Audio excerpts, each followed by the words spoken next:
Isang puppy ang tila gustong itakas palabas ang kanyang favorite toy.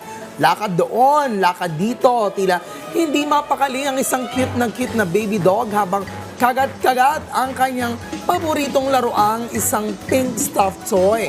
Paano ba naman, pinipilit niya pala kasing makalabas sa gate ng kanilang bahay kahit nilagyan na ng harang na karton at plywood ng kanyang fur parents ang kanilang gate. Ang cute. Oh, sa isa pang video, tuluyan na ngang nakalabas si baby dog sa gate. Kasama ang kanyang laruan na marahil ay pinagbigyan lang ng kanyang fur parents. Kasi nga, sobrang cute talaga naman. Nang siya ay makalabas, kitang-kita ang saya nito sa paglalakad at parang proud na proud pa na nagtagumpay ang kanyang misyon.